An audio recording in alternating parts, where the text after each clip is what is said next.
Hello everyone, I welcome you all. सभी को नमस्कार। आज के वीडियो में हम भारत स्किल की वेबसाइट पर जो क्वेश्चन बैंक्स के पीडीएफ अपलोडेड हैं उनको वन बाय वन हम एमसीक्यूज़ उनके सॉल्व करेंगे। इसका मकसद ये है कि बहुत सारे स्टूडेंट्स ऐसे होते हैं जिनको ऑनलाइन एग्ज़ाम्स पास होने में प्रॉब्लम होती है, तो इन पीडीएफ से उनको मदद मिलेगी। तो हम आज डीजल मैकेनिक का जो ट्रेड थ्योरी का पीडीएफ है उससे स्टार्ट करने जा रहे हैं। तो देखते हैं इसमें क्या है। तो ज़्यादा समय ख़राब ना करते हुए हम स्टार्ट करते हैं। तो पहला क्वेश्चन क्या है? First question, which is the chemical hazard? Which is the chemical hazard? रासायनिक खतरा कौन सा है? तो रासायनिक क्या होगा? शोर में कोई रासायनिक जैसा कुछ होता नहीं, केमिकल जैसा। विस्फोट पे भी विचार करेंगे, कंपन में कुछ नहीं है, विकिरण में होता नहीं है केमिकल जैसा कुछ भी। तो इसका मोस्ट अप्रोप्रिएट आंसर क्या होगा? विस्फोटक, क्योंकि 100% हमें पता है विस्फोटक तो केमिकल से ही बना होता है। तो इसका आंसर हो जाएगा B. Next question, second question क्या है? Which type of occupational health hazard involves toxic? Which type of occupational health hazard which type of occupational health hazard involves toxic? तो टॉक्सिक का मतलब क्या होता है? विषाक्त। टॉक्सिक का मतलब होता है विषाक्त। टॉक्सिक का मतलब होता है विषाक्त। तो शारीरिक जोखिम में विषाक्त जैसा कुछ नहीं होता है, जैविक खतरे पर कुछ नहीं होता है, यांत्रिक नहीं होता है। क्या होता है? केमिकल दिया ही है इसने। तो विषाक्त तो वही चीज़ होती है जिसमें केमिकल होता है ना। तो इसका आंसर हो जाएगा B. Next question, which is the motive of occupational health and safety? अधिभोग स्वास्थ्य और सुरक्षा का मकसद क्या है? आप बताइए, स्वास्थ्य और सुरक्षा का मकसद क्या होता है? क्या कर्मचारियों के मनोबल घटाना होता है? नहीं होता है। गुणवत्ता में कमी? नहीं, गुणवत्ता में कमी तो हो ही नहीं सकता है ना। क्वालिटी डिक्रीमेंट थोड़ी ना होता है। क्या रिड्यूसिंग एब्सेंटिज्म, अनुपस्थिति को कम करना, ये इस पर विचार करेंगे। मिनिमाइजिंग प्रोडक्टिविटी, उत्पादकता, ये देखो, ये तीनों नेगेटिव आंसर है। ये भी नेगेटिव आंसर है, सॉरी। ये भी क्या है? ये भी नेगेटिव आंसर है। ये भी नेगेटिव आंसर है। ये भी नेगेटिव आंसर है। तो इसका कोई नुकसान थोड़ी होता है, इससे तो फायदा ही होता है ना। तो क्या होगा? अनुपस्थिति में कमी होना। भाई लोग कम बीमार होंगे तो वो ज़्यादा से ज़्यादा दिन अपनी ड्यूटी आएंगे। तो क्या होगा? अनुपस्थिति को कम करना। विच type of safety covers the wearing of safety shoes in workshop? Workshop में किस प्रकार की सुरक्षा को जूते जूते पहनने को कवर करती है? किस प्रकार की सुरक्षा जूते पहनने को कवर करती है? तो भाई जूते पहनना कौन सी सुरक्षा में आएगा? जनरल सेफ्टी, इस पर अभी विचार करेंगे। जनरल सेफ्टी पर अभी विचार करेंगे, है ना। व्यक्तिगत सुरक्षा, मशीन की सुरक्षा, व्यावसायिक सुरक्षा। तो मोस्ट अप्रोप्रिएट आंसर क्या होगा इसका? व्यक्तिगत सुरक्षा, क्योंकि जूते क्या होते हैं? पर्सनल होते हैं। दे आर पर्सनल इक्विपमेंट, है ना। पीपीईज में आते हैं, पर्सनल प्रोटेक्टिव इक्विपमेंट। तो जूते पर्सनल सेफ्टी में आ जाएंगे। तो इसका आंसर हो जाएगा बी। फिफ्थ क्वेश्चन क्या है? Which is the occupational mechanical hazard? Mechanical hazard कौन सा है? व्यावसायिक यांत्रिक खतरा कौन सा है? सिकनेस मतलब बीमारी हो जाना कोई। करंट लीकेज, है ना, जैसे विद्युत धारा का लीकेज या कुछ भी, वर्तमान रिसाव। फिर अनगार्डेड मशीनरी या रॉन्ग लेआउट ऑफ मशीनरी। इसमें से सबसे सही आंसर है अनगार्डेड मशीनरी, क्योंकि मैकेनिकल हजार्ड के बारे में पूछा है। मैकेनिकल का मतलब होता है मशीन से रिलेटेड कोई ऐसा खतरा। तो मशीन से रिलेटेड खतरा क्या हो? अनगार्डेड। पंजीकृत का मतलब ठीक से समझ में नहीं आया तो क्वेश्चन हिंदी इंग्लिश दोनों में दिया रहता है, तो आप इंग्लिश में देखेंगे तो ठीक से समझ में आएगा। गार्ड लगाना, जैसे मान लो ये कोई पुली चल रही है, तो इस पुली बेल्ट के ऊपर मान लो गार्ड नहीं लगा, ये मान लो गार्ड नहीं लगा, इसको गार्ड से कवर नहीं किया है, तो यहाँ किसी का हाथ फंस जाएगा, कपड़े फंस जाएंगे। तो ये काई में आएगा? ये आएगा मैकेनिकल हजार्ड में, है ना। मैकेनिकल हजार्ड में आएगा ये। तो ये इसका आंसर हो जाएगा। ये इसका आंसर हो जाएगा। नेक्स्ट क्वेश्चन देखते हैं। विच इज़ द बायोलॉजिकल हजार्ड? अब की बार क्या पूछा इसने? बायोलॉजिकल हजार्ड पूछ लिया। बायोलॉजिकल हजार्ड पूछ लिया इसने, तो क्या होगा? जैविक खतरा कौन सा है? धूम्रपान, रोग, इन्फेक्शन या पुअर डिसिप्लिन? इसका आंसर आप बताइए मुझे। कोरोना सबको याद है। क्या होगा बायोलॉजिकल हजार्ड? इन्फेक्शन हो जाएगा, है ना, संक्रमण के कारण, क्योंकि जो बैक्टीरिया वगैरह ये का ही में आता है, बायोलॉजिकल हजार्ड में आएगा। ठीक है ना, तो ये इसका आंसर हो जाएगा। नेक्स्ट क्वेश्चन देखते हैं। क्वेश्चन नंबर कौन सा आ रहा है? 7। Which fire extinguisher used for flammable liquid fires? ज्वलनशील तरल आग के लिए किस प्रकार, ज्वलनशील तरल आग के लिए किस अग्निशमन यंत्र का उपयोग किया जाता है? हेलोन एक्सटिंग्विशर, हेलोना बुझाने वाला, dry powder extinguisher, CTC extinguisher या वाटर एक्सटिंग्विशर? कौन सा होगा? 7th का आंसर होगा बी, ड्राई पाउडर एक्सटिंग्विशर, सूखा पाउडर एक्सटिंग्विशर। अब देखो इसने क्या पूछा है? Flammable liquid. तो टाइप्स ऑफ फायर क्या होता है? टाइप्स ऑफ फायर, 3 टाइप की फायर होती है ना। सॉलिड, लिक्विड और गैस। सिंपल सा आप याद रखना, ये क्लास ए, ये क्लास बी और ये क्लास सी। सॉलिड, लिक्विड और गैस, द्रव की तीन अवस्था, इनसे याद रख लेना, सॉलिड, लिक्विड और गैस, और उनको याद रख लेना ए, बी और सी। इसमें आएगा सॉलिड मतलब ठोस पदार्थों से लगने वाली आग, लिक्विड मतलब तरल पदार्थों से लगने वाली आग, ये क्लास बी में आएगी, और गैसियस पदार्थ से लगने वाली आग इसको क्लास सी में रखेंगे। और जो स्पेशल टाइप की आग होती है मेटल और इलेक्ट्रिकल, उसको बोलते हैं अपन क्लास डी में, ये स्पेशल टाइप की फायर्स होती हैं। तो देखो यहाँ क्वेश्चन पूछा है fire extinguisher used for flammable of liquid fires, class B में अपन क्या करेंगे, तरल पदार्थों की आग है तो उसको ड्राई पाउडर एक्सटिंग्विशर से बुझाएंगे। क्यों? क्योंकि लिक्विड फायर है तो उनमें हम पानी का इस्तेमाल नहीं कर सकते, तो पानी का इस्तेमाल नहीं कर, या तो CO2 का इस्तेमाल करेंगे या फिर ड्राई केमिकल पाउडर का इस्तेमाल करेंगे। तो दैट इज द आंसर, 7 का आंसर क्या हो जाएगा, बी हो जाएगा। नेक्स्ट क्वेश्चन है which type of personal protection recommended to handle the loads with rough surfaces and pointed projections, किस प्रकार की व्यक्तिगत सुरक्षा के लिए किसी न किसी सतहों और नुकीले अनुमानों के साथ भार को संभालने की सिफारिश की गई हैं। तो अब आप बताइए, नुकीली सरफेस का बोल रहा है ना, नुकीली सरफेस का मतलब क्या होता है, नुकीली सरफेस जैसे नुकीले और रफ सतह के लिए, तो कौन सी ऐसी चीज़ें इसमें से, कागज़, कौन सी ऐसी चीज़ें जो हमारे हाथ में किसी नुकीली चीज़ को चुभने से बचाएगी। कागज़ के दस्ताने बचा सकते हैं, नहीं बचाएंगे। रबर के नहीं बचाएंगे। चमड़े पर विचार करेंगे, पॉलीथीन के नहीं है, तो क्या बचा, चमड़े के दस्ताने। तो आंसर क्या हो जाएगा, सी विल बी द आंसर, है ना, ये आंसर हो जाएगा, क्योंकि रबर के दस्ताने ही है जो हमें नुकीले जो पॉइंटेड प्रोजेक्शन है या रफ सर्फेसेस पर काम करने में मदद करेंगे, हमारे हाथों की सुरक्षा करेंगे। Next question, question number 9, which is toxic in automobile workshop, automobile workshop में टॉक्सिक क्या होता है, विषैला। फिर से टॉक्सिक नाम का शब्द आया, टॉक्सिक का मतलब होता है विषैला, तो क्या विषैला क्या है बताओ, यहाँ पर विषैली चीज़ क्या है, ओल्ड बेरिंग, पेपर रेपर्स, या used lubricant, old washer bolts and nuts. इसमें देखो क्या बोल रहा है वो, टॉक्सिक मतलब ये कोई ना कोई केमिकल की बात कर रहा है, तो इसमें केमिकल कौन सा है, यहाँ पर केमिकल कौन सा है, ये टॉक्सिक की बात कर रहा है विषैला, तो ये इसमें कुछ केमिकल जैसा नहीं है, इसमें कुछ केमिकल नहीं है, फिर इसमें पुराना वाशर बोल्ट नट ये सब स्क्रैप है, और ये आंसर हो जाएगा इसका, है ना, यूज्ड लुब्रिकेंट, क्योंकि यूज़ किया गया लुब्रिकेंट क्या एक प्रकार का केमिकल है, तो ये हो जाएगा इसका आंसर।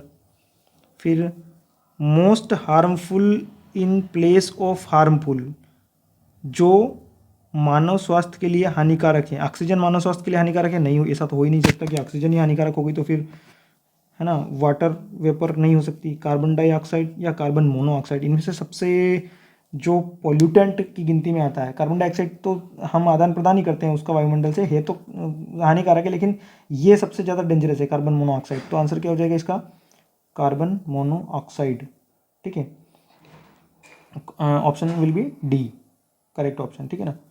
अब नेक्स्ट क्वेश्चन क्या है, which gas is harmful to human health, मानव स्वास्थ्य के लिए कौन सी गैस हानिकारक है, नाइट्रोजन, जलवाष्प, कार्बन डाइऑक्साइड या कार्बन, फिर से क्वेश्चन वही आ गया, है ना, सबसे ज़्यादा डेंजरस क्या है, कार्बन मोनोऑक्साइड, ये तो हो ये कार्बन मोनोऑक्साइड एक्चुअल में जानलेवा गैस होती है, तो this will be the answer. Next, what is the effect of airborne dust in workshop, कार्यशाला में वायुजनित धूल का क्या दुष्प्रभाव है, तो कार्यशाला में वायुजनित धूल का क्या दुष्प्रभाव है, तो दस्त लग जाना, डायरिया हो जाना, डिहाइड्रेशन हो जाना, या थ्रोट इन्फेक्शन हो जाना, या राइज इन ब्लड प्रेशर। तो इनमें से आप खुद सोचो, जब भी आप किसी धूल वाले इन्वायरमेंट में काम करते हो या हस्क जैसे इन्वायरमेंट में काम करते हो, तो क्या हो जाता है, सर्दी होने लगती है हमें, सर्दी के साथ हमें गले में तकलीफ होने लगती है, तो क्या हो जाएगा इसका आंसर, थ्रोटल इन्फेक्शन हो जाएगा, गले में तकलीफ वाला काम होगा इसमें, है ना, तो ये हो जाएगा वायु जनित धूल का आंसर, तो answer will be C. Which device is use to remove toxic waste, toxic waste मतलब, फिर से टॉक्सिक मतलब क्या हो गया, विषाक्त, विषाक्त को हटाने के लिए किस उपकरण का प्रयोग किया जाता है, पानी से धोना, इंसिनेरेटर्स, है ना, या फिर कंप्रेस्ड एयर या वैक्यूम क्लीनर, काय का उपयोग करेंगे हम, वैक्यूम क्लीनर का उपयोग करेंगे, ये मोस्ट अप्रोप्रिएट आंसर है, कंप्रेस्ड एयर और ये सब, लेकिन हम ये सब इससे कंप्रेस्ड एयर से क्या होगा, कंप्रेस्ड एयर से तो और उल्टा फैल जाएगी सब जगह, इंसिनेटर्स इसका उपयोग नहीं करेंगे, अपन पानी से नहीं धोएंगे, क्योंकि हमें क्या करना है, वैक्यूम क्लीनर से उसको खींच के दूसरी जगह मतलब इसको स्क्रैप में भेजना है, तो वैक्यूम क्लीनर का इस्तेमाल करेंगे हम, है ना, टॉक्सिक वेस्ट को हटाने के लिए। तो इसीलिए तो इन क्वेश्चन की प्रैक्टिस कीजिए, क्योंकि ऐसे क्वेश्चन क्या है, ये थोड़े से इनके जो आंसर होते हैं वो सोचने वाले होते हैं, क्योंकि कभी कभी हमें लगता है कि यार दो आंसर सही है, तो हम क्या करते हैं कि मोस्ट अप्रोप्रिएट न चुनकर हम जो जनरल रूल के हिसाब से दिया होता है वो आंसर चुन लेते हैं, तो क्वेश्चन हमारा गलत होने की प्रॉबिलिटी बढ़ जाती है। इसलिए हम इनको प्रैक्टिस करके जाना चाहिए एग्जाम में। तो भारत स्किल का क्वेश्चन तो आप एटलीस्ट कम से कम पढ़ के ही जाना आप, ठीक है ना। What is the name of safety device, सुरक्षा उपकरण का नाम क्या है। एक्चुअल में ये थोड़ा डायग्राम इसका गलत छपा हुआ है यहाँ पे, तो इससे आप देख लेना कि ये इसका ये वाला है ना, ये डायग्राम की बात कर रहा है वो। तो इसका आंसर क्या है, 14 का आंसर क्या है, ए हो जाएगा। चश्मा सभी जानते हैं, चश्मे को तो सभी पहनते ही हैं और इस्तेमाल करते ही हैं, तो ये गूगल इसकी बात कर रहा है एक्चुअल में। वो डायग्राम यहाँ छपा है, बाकी इस आंसर का ये यहाँ पर है, ये यहाँ पर होना था ये डायग्राम, तो ये इसका डायग्राम नहीं है, ठीक है ना।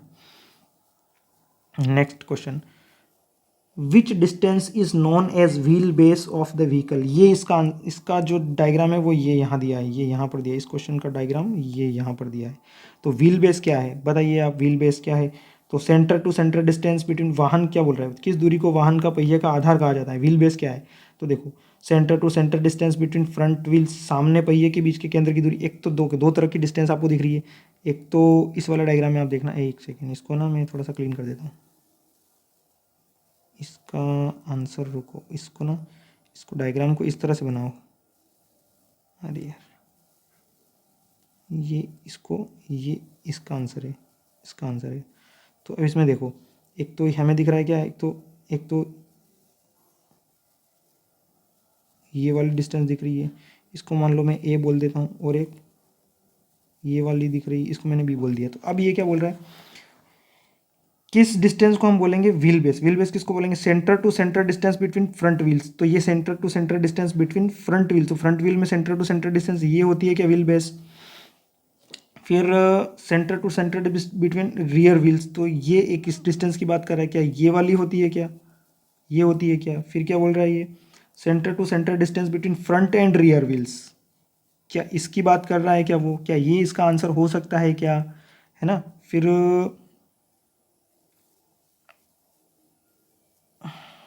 फिर क्या बोल रहा है आगे, end to end distance between front and rear wheels. तो एंड टू एंड डिस्टेंस तो कुछ होती नहीं है, सेंटर टू सेंटर डिस्टेंस होती है। एंड टू एंड नाम का तो ये तो गलत ही हो गया। अब इन तीनों में से जो जो होता है, देखो इसको बोलते हैं हम, इसको बोलते हैं व्हील बेस। ये जो होता है यहाँ फ्रंट व्हील और रियर व्हील के सेंटर टू सेंटर डिस्टेंस को बोलते हैं अपन व्हील बेस, और इसको बोलते हैं ट्रैक। ये जो डिस्टेंस होती है इसको बोलते हैं ट्रैक। तो देखो centre to centre distance between front wheels ये नहीं होगा क्योंकि ये ट्रैक होगा। फिर ये रियर व्हील्स ये भी ट्रैक होगा, ये इसका आंसर होगा क्योंकि व्हील बेस पूछा ना उसने। तो व्हील बेस क्या है, centre to centre distance between rear, नहीं सॉरी मैं गलत उसको लगा दिया निशान, ये वाला सी ऑप्शन सही होगा, centre to centre distance between front and rear wheels, आगे और पीछे के पहियों के बीच की दूरी के लिए केंद्र, that will be the answer. अब क्या नेक्स्ट क्वेश्चन में, क्या इधर कुछ नहीं, और नेक्स्ट क्वेश्चन में क्या है, देखो question number 16, which part of the body is bleeding profusely is considered serious and need professional. मतलब शरीर के किस हिस्से से गहरा खून बह रहा है तो इसे गंभीर माना जाता है और एक पेशेवर ध्यान देने की ज़रूरत है। तो शरीर से खून बहना ही गंभीरता का विषय है, लेकिन देखते हैं फिर भी इसमें मोस्ट अप्रोप्रिएट क्या है। Leg of the human body, शरीर के पैर से खून निकलना, घुटने से खून निकलना, कलाई से खून निकलना, या मानव शरीर की जांग से खून निकलना। अब तुम बताओ इनमें से, पैर से खून निकले, इन सब में से वैसे तो खून निकलना ही टेंशन वाली चीज़ है, लेकिन इन सब में से ज़्यादा तनाव कौन सी चीज़ देगी, ज़्यादा खतरनाक कब होगा, जब पैर से खून निकलेगा तो, घुटने से खून निकलेगा तो, कलाई से खून निकलेगा तो, या मानव शरीर से खून निकलेगा तो। ये वाला, ये आपने अक्सर देखा होगा कि, है ना, सुसाइडल केस में क्या होता है, कलाई काट लेते हैं, है ना, जो और मूवीज़ में भी दिखाया जाता है ना। तो ये सबसे गंभीरता का विषय हुआ, क्योंकि ये क्या आर्टरी से सीधी खून की ब्लीडिंग हो जाए तो क्या सीधे जितना ज़्यादा खून बहेगा उतना ज़्यादा नुकसान हो जाएगा बॉडी का, सारा ही जो ब्लड है वो ड्रेन हो जाएगा। कलाई में अगर कहीं कट लगता है या वहाँ से खून निकलता है, तो इसका आंसर क्या हो जाएगा, answer will be C, question number 16 का। कलाई से खून निकलना सबसे गंभीर माना जाएगा, तो इस पर ध्यान देने की ज़रूरत है, ठीक है ना। How to treat burns and scalds, जलने और खोपड़ी का इलाज कैसे करें, इसका ये कौन सा क्वेश्चन है, जलने और खोपड़ी का इलाज कैसे करें। देखते हैं, जले हुए हाथ को गर्म हवा दें। स्केल्ड्स, खोपड़ी का इलाज क्या चीज़, how to treat burns and scalds, जलने और खोपड़ी का इलाज कैसे करें। Blow hot air to burn hand, ये तो हो नहीं सकता भाई, एक तो जला हुआ है और फिर ऊपर से गर्म हवा देना, ये तो कहीं से कहीं तक इररिलेवेंट लग रहा है, तो ये तो आंसर होगा नहीं, है ना, ये तो आंसर होगा नहीं। फिर क्या है, blow cool air to burn hand, ये हो सकता है, इस पर विचार करेंगे। कवरिंग विथ वाटर, है ना, इस पर भी विचार करेंगे। Covered hot water to burnt hand, जले हुए हाथ पर गर्म पानी से, ये गर्म तो होगा ही नहीं क्योंकि पहले ही जला हुआ और जले हुए को फिर से तुम गर्म कर रहे हो, तो ये तो कहीं से कहीं तक आंसर हो नहीं सकता। तो इसका आंसर क्या हो जाएगा? ये मोस्ट अप्रोप्रिएट आंसर है, क्योंकि हमें भी मालूम है कि अगर कहीं भी बर्नट होता है तो हम सीधे उसको पानी में डुबो के रखते हैं थोड़ी देर, ताकि कुछ राहत मिले उसको। तो covering with water most appropriate answer ढूंढना है इसमें, ठीक है ना। एक बार सोचेंगे यार ठंडी हवा भी देन करने को तो कर सकते हैं, लेकिन मोस्ट अप्रोप्रिएट सबसे पहले अगर मान लो ये अवेलेबल है तो ये करेंगे ना। तो covering with water, question number 17 का आंसर क्या हो जाएगा? C. Question number 18, what is first aid, प्राथमिक चिकित्सा क्या है?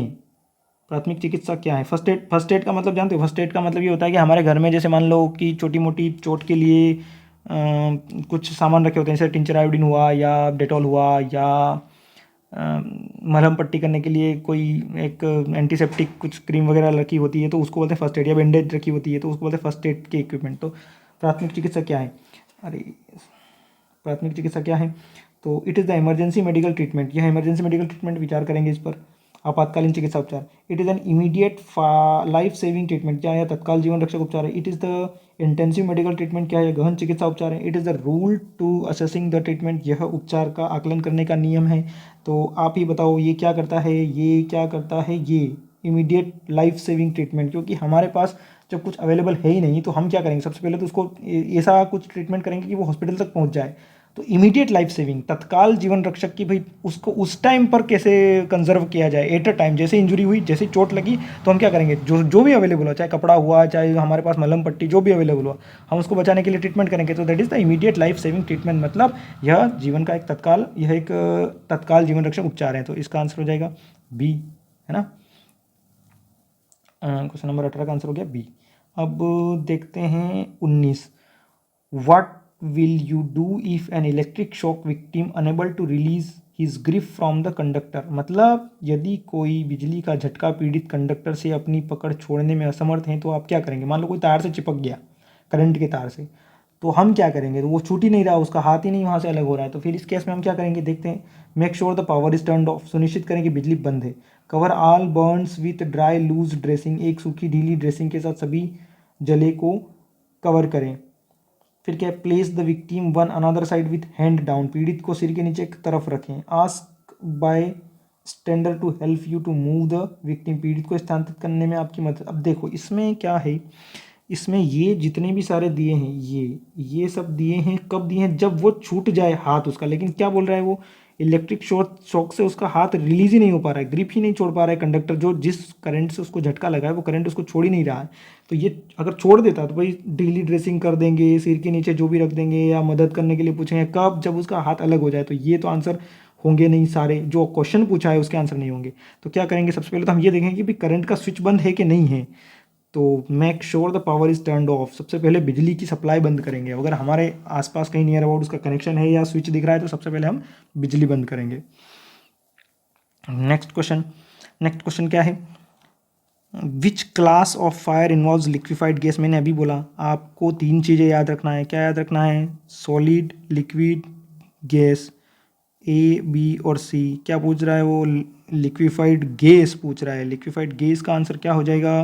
Class A, class B, class C और क्लास डी। तो गैसियस है ना, तो इसका आंसर हो जाएगा क्लास सी, ठीक है, क्योंकि गैस बोला इसने। Next, which fire extinguisher suitable for class C fire, class C मतलब फिर से देखो क्लास सी के लिए क्या गैसियस फायर है, तो गैसियस फायर के लिए कौन सा फायर एक्सटिंग्विशर यूज़ करेंगे हम? फोम फायर एक्सटिंग्विशर, क्या बोल रहा है? फोम फायर, एक minute, foam fire extinguisher, water field extinguisher, या ड्राई पाउडर एक्सटिंग्विशर, या carbon dioxide fire extinguisher. तो इसका आंसर हो जाएगा, क्या होगा? सी आंसर होगा इसका, क्योंकि कार्बन डाइऑक्साइड, वाटर फील्ड ये तो काम करेंगे नहीं फोम वाला, और ये तो गैस पे काम ही नहीं करेंगे। तो आंसर क्या होगा इसका? सी, ड्राई पाउडर फायर एक्सटिंग्विशर, सूखा पाउडर वाला, है ना, ड्राई केमिकल पाउडर या ड्राई पाउडर फायर एक्सटिंग्विशर, तो वो अपन इस्तेमाल करेंगे। तो आंसर क्या हो जाएगा 21 का? C. Next question, which factor isolate the fire from oxygen by blanketing, कौन सा कारक कंबल से आग को ऑक्सीजन से अलग करता है? तो अब देखो, अब ये क्या बोल रहा है, आग, ये फायर ट्रायंगल से क्वेश्चन एक्चुअल में कि विच factor isolate the fire from oxygen by blanketing. Blanketing का मतलब क्या होता है, जैसे मान लो ये फायर ट्रायंगल है ना, फायर ट्रायंगल में क्या होता है, एक तरफ तो होती है हीट, फिर मटेरियल, मटेरियल, और यहाँ क्या होता है, हीट हो गई, मटेरियल हो गया, और इधर ऑक्सीजन। ये तीनों ही चीज़ें मिला के आग आग आग लगने के कारण, मतलब इन तीनों चीज़ों का जब मेल मिलाप होता है तभी आग लगती है। हीट होना जरूरी है, ऑक्सीजन होना जरूरी है, और जो जल रहा है वो मटेरियल होना जरूरी है। इन तीनों में से एक भी अगर हटा लो, फायर जो ट्रायंगल है ये अगर टूटता है तभी आग को बुझाया जा सकता है। तो हम क्या करेंगे, ऑक्सीजन को हटा रहे हैं यहाँ पर, है ना, isolate the fire from oxygen. तो ऑक्सीजन को हटा लेंगे तो क्या करेंगे, क्या हो जाएगा, शीतलक, स्टार्विंग, मिसफायरिंग या स्मूथरिंग। स्मूथरिंग इसका आंसर होगा, है ना, 22 का डी। क्यों होगा, क्योंकि देखो अब स्मूथरिंग ये हिंदी मतलब याद, शीतलक का मतलब होता है ठंडा कर देना, सॉरी एक मिनट, शीतलक का मतलब होता है ठंडा करना। तो ये शीतलक कब होगा, जब हम क्या करेंगे, हीट को हटा देंगे। तो ये हीट का कनेक्शन ऐसे, हीट को हटाएंगे तो शीतलक करेंगे, क्योंकि पानी डालेंगे उस पर तो ठंडी हो जाएगी। स्टार्विंग का मतलब होता है भूखा मार देना, है ना, भूख से मर जाना। स्टार्विंग तो भूखा कब मरेगा, जब मटेरियल को हटा देंगे। तो स्टार्विंग मेथड कब होगी, जब मटेरियल को हटाएंगे, जो जल रहा है उसको, तो स्टार्वेशन हो जाएगा, जिससे आग क्या हो जाएगी, आग आग बुझ जाएगी स्टार्विंग मेथड में। क्योंकि आग, स्टार्विंग का मतलब होता है, स्टार्वेशन का मतलब होता है भूख मरी या भूखा मार देना। तो इसको इस तरह से रिलेट करके देखना। तो स्टार्विंग कब होगी, जब जो खा रहा है मटेरियल, जो मटेरियल है उसी को हटा देंगे अपन, तो आग क्या हो जाएगी, भूखे मर जाएगी, और क्या वो बुझ जाएगी। मिस फायरिंग नाम का कुछ होता नहीं है, ये तो होता नहीं है। स्मूथरिंग का मतलब होता है दम घुट जाना। तो दम कब घुटेगा, जब हमारे ऊपर कोई कंबल उड़ा दे, कोई कंबल उड़ा दे और क्या करे, ऑक्सीजन को हटा दे, तो क्या होगा, हमारा दम घुट के मर जाएंगे हम। तो आग को क्या करेंगे, दम घुट के मार देंगे, स्मूथरिंग कर देंगे उसकी, जब कंबल से उड़ा देंगे उसकी। तो 22 का आंसर क्या हो जाएगा, डी हो जाएगा। Which class of fire involves would. अग्नि के किस वर्ग में लकड़ी शामिल है। तो लकड़ी क्या है, सॉलिड। सॉलिड के लिए क्लास ए आंसर हो जाएगा, ए 23 का, ठीक है ना। सॉलिड, लिक्विड और गैस आप सीधे सीरियल से याद रखना, तो इसमें कोई दिक्कत होगी नहीं आपको। 24 का आंसर क्या होगा, how the waste oil is dispose. अपशिष्ट तेल का निपटान कैसे किया जाता है। तो hand over back to the customer, ग्राहक को वापस सौंप दें। क्या है ये, वेस्ट ऑयल, एक मिनट यार, वेस्ट ऑयल का डिस्पोज कैसे कहते हैं, hand over back to the customer को, throw the removed oil in the drain, हटाए गए तेल को नाली में फेंक दे। तो ये तो कैसे होगा, नाली में थोड़ी फेंक सकते हैं। किस, keep in small containers in remote corners, दूर दराज के कोनों में छोटे छोटे कंटेनरों में रखें। इस पर विचार करेंगे, है ना। फिर नेक्स्ट क्वेश्चन क्या है, collect waste oil container and dispose to register vendors. ये देखो पढ़ने से ही समझ में आ जाता है। अपशिष्ट तेल कंटेनर ले लीजिए और विक्रेताओं को पंजीकृत करके उसके लिए निपटान करें। इसकी एक लीगल प्रोसीजर होती है कि भाई स्पेसिफाइड कंटेनर, जो भी वेस्ट ऑयल के लिए हमारे पास कंटेनर है, उनमें हम उस ऑयल को लेंगे और फिर जो भी हमारे रजिस्टर्ड वेंडर है जो उनको खरीदेंगे उनको हम उसको बेच करके डिस्पोज करेंगे। तो ये आंसर, ये तो सब तो क्या है, नाली में बहा दो, कस्टमर को दे दो, ये सब इस तरह के आंसर नहीं होते। ये तो चलता जरूर है बट ये सब ऐसे आंसर कभी नहीं होंगे क्वेश्चन के ना। स्टैंडर्ड क्वेश्चन के आंसर स्टैंडर्ड ही होंगे। तो बस ये आप पढ़ लेना, थोड़ा सा समझ, अब पढ़ोगे आप ऑप्शन पढ़ोगे तो आपको लग जाएगा कि हाँ ये तो नहीं होगा, है ना। Which type of energy to minimize the waste without affecting production. उत्पादन को प्रभावित किए बिना कचरे को कम करने के लिए क्या बोला है, किस प्रकार की ऊर्जा। Utilization of energy, modification of energy, conservation of energy, manipulation of energy. देखो क्या बोल रहा है आंसर, क्वेश्चन को समझना। Which type of energy to minimize the waste without affecting the production. उत्पादन को प्रभावित किए बिना कचरे को कम करने के लिए, वेस्ट विदाउट ऑप्शन एनर्जी के कैसे दे रहा है, प्रकार की ऊर्जा का उपयोग। देखो ये क्वेश्चन थोड़ा सा मुझे गड़बड़ लग रहा है, क्योंकि बात क्या कर रहा है, ये वेस्ट की कर रहा है, कचरे की, और फिर यहाँ एनर्जी कहाँ से आ गया, यहाँ एनर्जी कहाँ से आ गया। वैसे तो ये देखो इस मतलब ऊर्जा की खपत कम करने के ऊपर क्वेश्चन आया तो उसका आंसर होगा कंजर्वेशन ऑफ एनर्जी। बट ये इसको मैं ना स्किप कर रहा हूँ, है ना, स्किप फॉर नाउ, स्किप कर रहा हूँ इस क्वेश्चन को, क्योंकि ये ऑप्शन कुछ हैं, क्वेश्चन अलग हैं, ठीक है ना, इसको छोड़ो भी।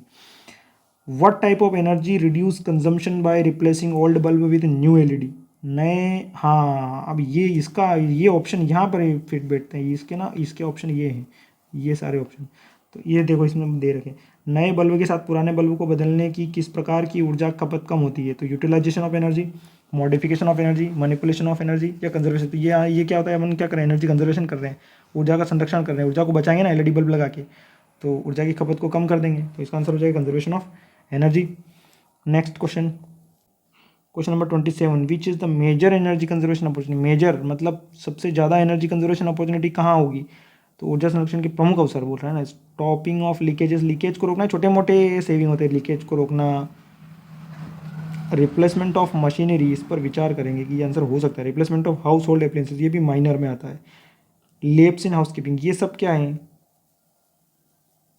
माइनर है, माइनर है, ये भी माइनर है, ये भी माइनर है, ये है मेजर।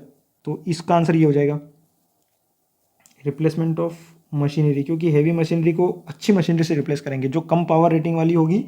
और जैसे मान लो जिसका पावर रेटिंग होता है ना 5 स्टार रेटिंग या 4 स्टार रेटिंग, तो 4 ऑब्वियसली 5 स्टार रेटिंग वाला जो इक्विपमेंट होगा या मशीनरी होगी वो 4 स्टार रेटिंग वाली से बेहतर होगी, पावर कंजम्पशन कम होगा उसका, तो उससे हम रिप्लेस कर देंगे। तो ये क्या होगा, मेजर पावर कंजम्पशन अपॉर्चुनिटी हो जाएगी। 27 का आंसर क्या हो जाएगा, बी हो जाएगा।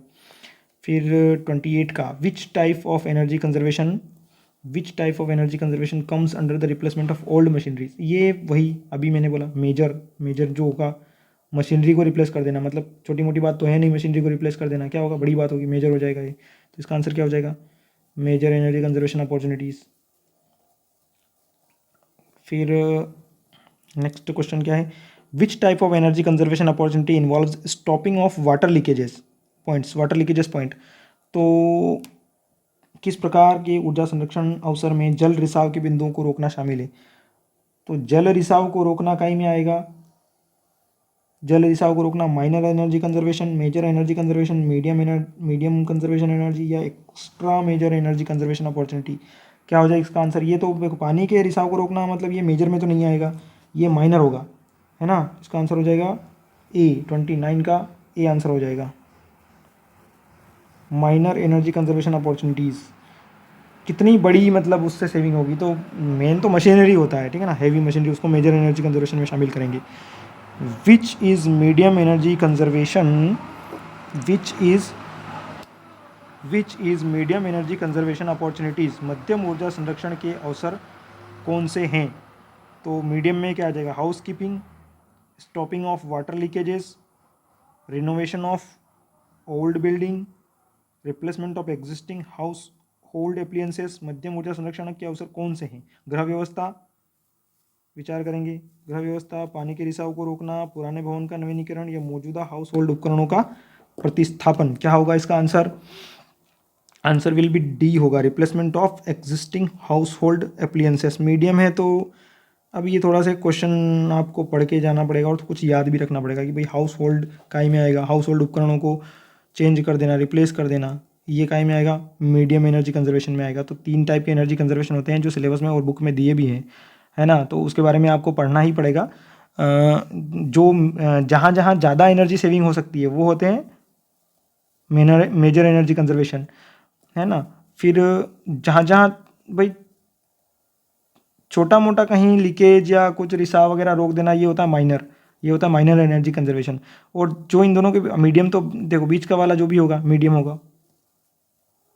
होगा, है ना, ये इसने दिया ही है मीडियम वाला, तो ये मीडियम वाला होता है। ये 3 टाइप के एनर्जी कंजर्वेशन होते हैं। तो बस इनके हिसाब से आप देख लेना, आपको पता चल जाएगा कि ये छोटा मोटा है कि बड़ा है कि क्या है। ये तो ख़त्म ही हो गया, अब क्या मॉड्यूल 2, ठीक है ना। अब नेक्स्ट इसके नेक्स्ट वीडियो में हम देखेंगे मेजरिंग, मार्किंग एंड प्रैक्टिस वाले में। तो क्योंकि अभी वीडियो को ज़्यादा लंबा ना करते हुए हम ऐसे मॉड्यूल वाइज डिस्कस कर लेंगे, तो इसको हम अगले वाले वीडियो में देखेंगे। तो आज के लिए इस वीडियो में इतना ही। Thank you for your kind attention. इस वीडियो को आप लोग 1 या 2 बार 3 बार जितनी बार आपको टाइम मिलेगा जब देखेंगे तो आपको क्वेश्चन दिमाग में रहेंगे, ये आपकी ऑनलाइन एग्जाम में निश्चित हेल्प करेंगे। तो आज की वीडियो में इतना ही, थैंक यू। अगर आपको कुछ लगता है तो आप कमेंट करके बताइएगा, I will possibly reply your all comment. Thank you very much.